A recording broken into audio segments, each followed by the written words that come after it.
Waalaikumsalam warahmatullahi wabarakatuh. Nama saya Samsul Anam dari SMA Negeri 5, bukan dari Negeri 6. Jadi setelah saya melihat tadi pelaksanaan pembelajaran, jadi ada sedikit yang saya tambahkan dari setelah ada masukan-masukan dari Bapak Ibu yang lain. Yang pertama, saya menindaklanjuti apa yang tadi disampaikan Ibu Siri berkaitan dengan tujuan pembelajaran yang dihubungkan dengan DPL-nya, dimensi profil lulusan. Nah di sini sebenarnya termasuk dengan kemitraan mata pelajarannya. Itu tadi yang sudah ditampilkan mata pelajaran geografi, kemudian sosiologi, namun pendidikan agama justru tidak ada. Sementara tidak ada ketuhanan di situ. Nah justru biologi sangat dekat dengan pendidikan agama. Nah salah satu di antaranya ini termasuk bagaimana nanti mengaktifkan semua siswa. Tadi mungkin bisa dieksplor kembali nanti di antaranya berkaitan dengan keanekaragaman tadi tingkat gen, kemudian spesies dan ekosistem. Nah kemudian yang perlu digali lagi tadi, walaupun tadi sudah disampaikan oleh Bu Siwi, tadi sesama teman disuruh melihat apakah di antara teman yang ada dalam satu kelas ada yang sama persis. Nah itu nanti dilanjutkan, pasti jawabannya tidak ada.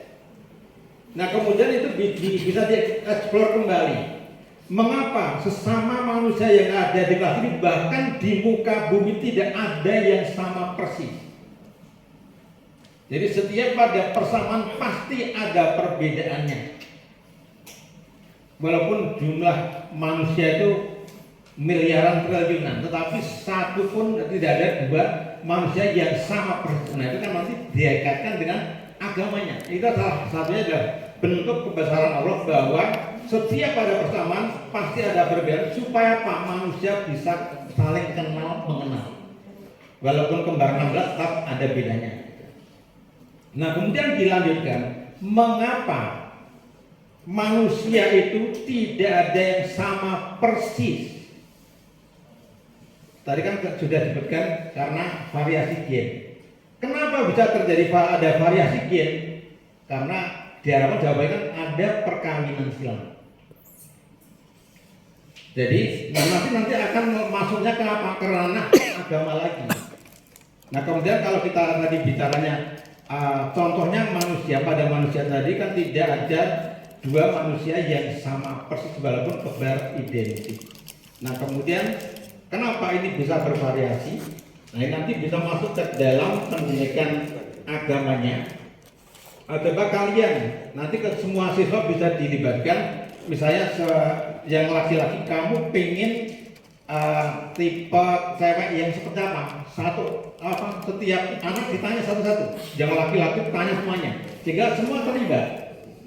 Kemudian yang perempuan, kamu pengen cowok seperti apa? Semua perempuan ditanya. Kemudian kita lanjutkan, ada enggak yang di antara kalian sebutkan, yang kalian sebutkan tadi ciri-ciri atau pria idaman atau wanita idaman itu ada sifat yang jelek.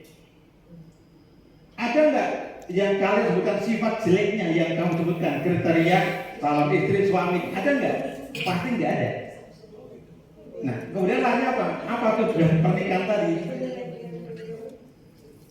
Lainnya kan untuk perbaikan keturunan.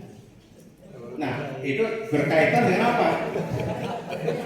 Larinya kan nanti kan, kenapa agama melarang sama muslim dilarang menikah? Tujuannya adalah untuk memperbaiki keturunan.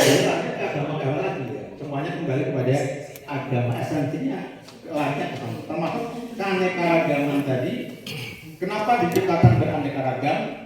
Ya nanti kan setiap makhluk itu pasti diciptakan untuk kepentingan manusia, kembali semuanya untuk kepentingan manusia. Nah kemudian yang berikutnya berkaitan dengan jenis tadi, agar jangan sampai terjebak antara varietas dengan jenis. Kemudian anak digiring supaya paham yang dikatakan jenis itu seperti apa.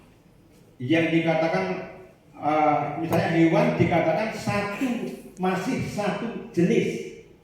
Itu yang seperti apa? Sebab kadang-kadang kalau misalnya kita bicara kalau tadi kan misalnya mangga dengan mangga ini pasti satu jenis ya. Berarti masih satu gen.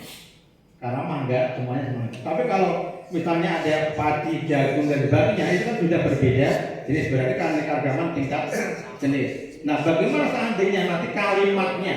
Jadi contohnya ayam hutan dengan ayam kampung, apakah masih satu jenis? Bisa-bisa anak terdebat itu masih satu jenis.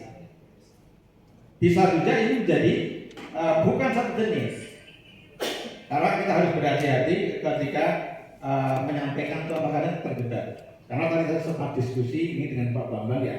Kalau ayam hutan dengan ayam kampung jadinya apa? Kampus. Jadi kan ternyata melahirkan ayam bekisar. Nah kalau jantan namanya bekisar, kalau betina namanya bekikuk. Nah kemudian jika ayam bekisar dengan bekikuk itu kawin, bisa bertelur, tetapi kan tidak bisa menetas. Jadi artinya apa? Bekisar itu kan mandul. Berarti ayam kampung dan ayam hutan itu bukan satu jenis. Kemudian contoh yang berikutnya, misalnya bebek atau itik dengan entok, anaknya namanya TikTok.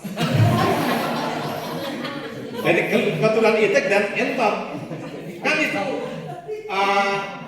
ketika TikTok atau orang Jawa bilang berarti Pak ya, itu kawin bisa bertelur tapi telurnya nggak bisa menetas.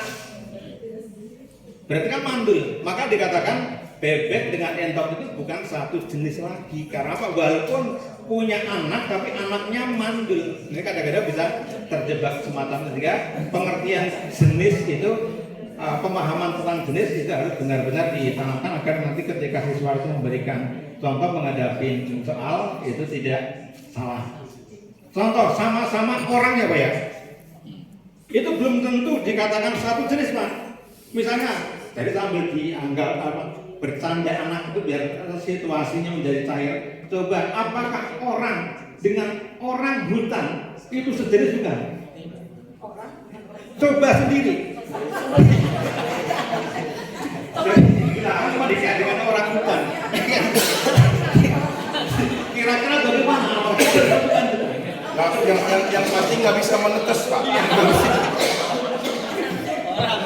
Jadi artinya apa? Ya kita membuat suasana kelas itu kan menjadi riuh cair dari dengan apa sampai kemudian tegang terus gitu. Itu harapannya seperti jadi jangan sampai pembelajaran itu selalu tegang ya. Sekali-sekali dibuat untuk anak itu sudah bergembira. Demikian yang bisa saya tambahkan. Terima kasih. Assalamualaikum warahmatullahi wabarakatuh.